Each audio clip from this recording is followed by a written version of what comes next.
दोस्तों आज हम बात करने वाले हैं गोल्ड के बारे में। रिसेंटली गोल्ड ने 1 लाख रुपए का मार्क छू लिया है। तो आज हम कैसे इसमें इन्वेस्ट करना है, इसके क्या फायदे हैं और कुछ बेसिक चीज़ें जानेंगे कि इंडिया और गोल्ड की कैसे कॉम्बिनेशन चल रहा है। सबसे पहले गोल्ड इंडिया में बहुत ज़्यादा कंज्यूम होता है। हमारा करंट अकाउंट डेफिसिट मतलब बाहर से जो इम्पोर्ट हम कराते हैं वो सेकंड नंबर पे आता है। सबसे पहले ऑयल होता है और सेकंड नंबर पे गोल्ड होता है। तो गोल्ड इंडियंस को पसंद है, चाहे कल्चरली देख लो, चाहे फाइनेंशियली देख लो, चाहे उसको इन्वेस्टिंग पर्पज से देख लो। गोल्ड पसंद ही पसंद है, स्पेशली लेडीज को। दिवाली हो गई, अक्षय तृतीया हो गई, कोई भी चीज़ हो वो गोल्ड खरीदती हैं। और उसको एक वेल्थ का स्टेटस भी माना जाता है और कल्चरली बहुत ही पॉजिटिव वाइब्स और पॉजिटिव एनर्जी भी देता है। इसमें इन्वेस्टिंग का कैसे कर सकते हैं कि सबसे इम्पोर्टेंट तो फिजिकल गोल्ड होता है। मतलब हम गए शॉपकीपर के पास, ज्वेलर के पास, वहाँ से गोल्ड खरीदा, उस पे 8-10% मेकिंग चार्ज दिया, जीएसटी दिया और रख लिया। इसका सबसे बड़ा इशू ये होता है कि इसको सेव करना मजबूरी है। मतलब लॉकर में रखोगे, चोरी का डर होता है और इसके अंदर जीएसटी और मेकिंग चार्ज हमारे उस प्राइस को इंक्रीज कर देता है।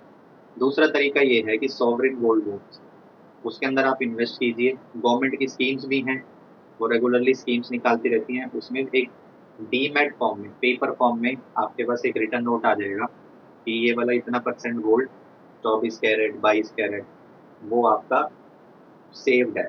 सरकार की नज़र में वो आ जाएगा और वो टैक्स फ्री भी होता है। तीसरा, gold ETF, exchange traded funds, उसमें भी आप इन्वेस्ट कर सकते हैं। वो भी एक कंप्यूटराइज फॉर्म में पेपर होता है, उसमें आपका गोल्ड शो हो सकता है। रिसेंटली हमने सुना है कि 1 लाख रुपए टच कर गया 2025 में। इक्विटी निफ्टी 50 उससे ज़्यादा रिटर्न पिछले साल गोल्ड ने दिया। ऐसा क्यों हो रहा है? गोल्ड का प्राइस तभी ही बढ़ता है जब कहीं ना कहीं वॉर चल रहा होता है, ग्लोबल इम्प्लीकेशंस होती हैं। और यूएस की वजह से रिसेंटली डोनाल्ड ट्रम्प साहब ने बहुत कुछ गड़बड़ मचा रखी है। टैक्स ही टैक्स बढ़ाए जा रहे हैं, बिल्कुल सब सारी कंट्रीज को इफेक्ट हो रहा है। उस वजह से जो इन्वेस्टर्स होते हैं, जब उन्हें लगता है कि इक्विटी मार्केट, स्टॉक मार्केट या निफ्टीज में, पूरे ऑल ऑफ द वर्ल्ड, जब उन्हें लगता है कि कुछ गड़बड़ होने वाली है, हमारा लॉस ना हो, तो वहां से वो पैसा निकाल के गोल्ड में डाल देते हैं। और गोल्ड का प्राइस डिमांड और सप्लाई पे चलता है। जब डिमांड ज़्यादा होगी, सप्लाई कम होगी, तो ऑब्वियसली प्राइस बढ़ेगा। एक वर्ल्ड गोल्ड काउंसिल के अनुसार लगभग 2,20,000 टन ही हमारे all over the world gold है, जिसमें से 1.5 लाख टन हम निकाल चुके हैं। लगभग 57,000 टन ही गोल्ड इस टाइम बचा हुआ है, जितना एक्सप्लोर किया जा चुका है। अब और कोई माल निकल आए तो भाई उसका नहीं पता, वो धीरे धीरे इंक्रीज होता है। जो एक्सप्लोर्ड है कि हाँ यहाँ पे इतना गोल्ड हो सकता है, तो आप देख लीजिए 50,000 ton, 60,000 ton all over the world gold को हम एज एन इन्वेस्टमेंट पर्पज ही देख लेते हैं। एक कॉमन मिडिल क्लास आदमी, दो तीन तरीके हैं इन्वेस्ट करने के। या तो निफ्टी में डाल दो, स्टॉक मार्केट में। उसमें दिक्कत क्या है कि रोज आप उसको उठ के देखोगे और जहां लॉस होता दिखेगा आपको प्रेशर आएगा और आप उसको बेच दोगे कि और लॉस ना हो जाए। वो बड़ा इशू है। प्रॉपर्टी, प्रॉपर्टी 1 करोड़ से कम कुछ नहीं आता। अगर आप दिल्ली एनसीआर गुड़गांव की बात कर लो, एक ढंग की चीज आपने लेनी हो तो 1 करोड़ से कम नहीं आएगा। 1 करोड़ सबके पास नहीं है। जिसकी कॉमन तनख्वाह 50,000, 30,000 या लाख रुपए तक भी है, उसके लिए इतना बड़ा अमाउंट अफोर्ड करना इज वेरी डिफिकल्ट। बैंक भी लोन नहीं देता, एक लिमिट तक ही लोन देता है। तीसरा तरीका है गोल्ड। अगर आपके पास 20,000 रुपये भी हैं, अगर आपके पास 50,000 रुपये भी हैं, आप सेव कर रहे हो, तो आप उसका फिजिकल गोल्ड ले सकते हो। नहीं तो आप ऑनलाइन गोल्ड खरीद सकते हो, जिसको हम डिजिटल गोल्ड कहते हैं। बहुत सारी ऐप्स हैं। गोल्ड ईटीएफ में डाल सकते हो। गवर्नमेंट के सॉवरेन गोल्ड बॉन्ड्स आते हैं, तो उन बॉन्ड्स को खरीद सकते हो। तो बहुत सारे तरीके हैं कॉर्पस बनाने के। जब आप रेगुलरली 2-3 साल तक थोड़ा थोड़ा गोल्ड खरीदते जाएंगे तो एक कॉर्पस बनेगा। तो कभी भी आपको मान लो प्रॉपर्टी लेनी है, कि मान लो 50 लाख की प्रॉपर्टी लेनी है, उसमें 10 लाख रुपए डाउन पेमेंट देंगे, तो आप 10 लाख रुपए गोल्ड एक फाइनेंस इंस्टीट्यूशन में रख सकते हैं और तुरंत 10 लाख रुपए ले सकते हैं, जिससे कि आपको वो प्रॉपर्टी मिले। तो ये तरीका है कि आप गोल्ड को एज एन इन्वेस्टमेंट यूज कर सकते हैं। और हमने देखा है कि गोल्ड की वैल्यू बढ़ती जाती है।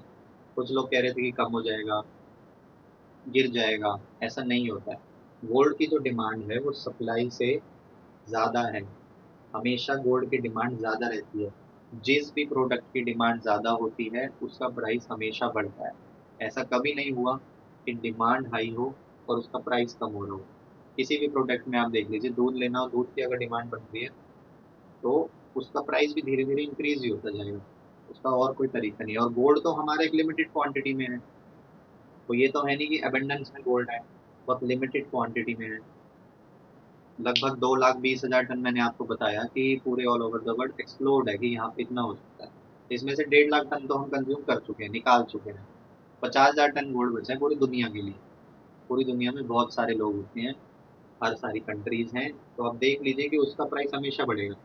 कुछ लोग तो ये कह रहे हैं कि वर्ल्ड गोल्ड काउंसिल के अनुसार, कुछ लोग ये कह रहे हैं कि 2034 तक 8 लाख रुपए पर 10 ग्राम गोल्ड होगा। अब आप देख लीजिए, आज तो 1 लाख रुपए है, उस टाइम 8 लाख रुपए होगा। तो अगर हम थोड़ा थोड़ा कंज्यूम करते जाएं, थोड़ा थोड़ा हम इसको खरीदते जाएं, तो एक टाइम बाद तो हमारा कॉर्पस बन जाएगा ना, रिटायरमेंट प्लानिंग हो जाएगी हमारी। मिडिल क्लास लोग, हमारे जैसे लोग एज एन इन्वेस्टमेंट बेस्ट इसको मान सकते हैं।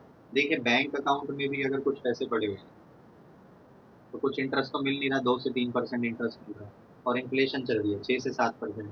तो ओवरऑल आपका पैसा तो कम ही हो रहा है ना। फायदा क्या हुआ?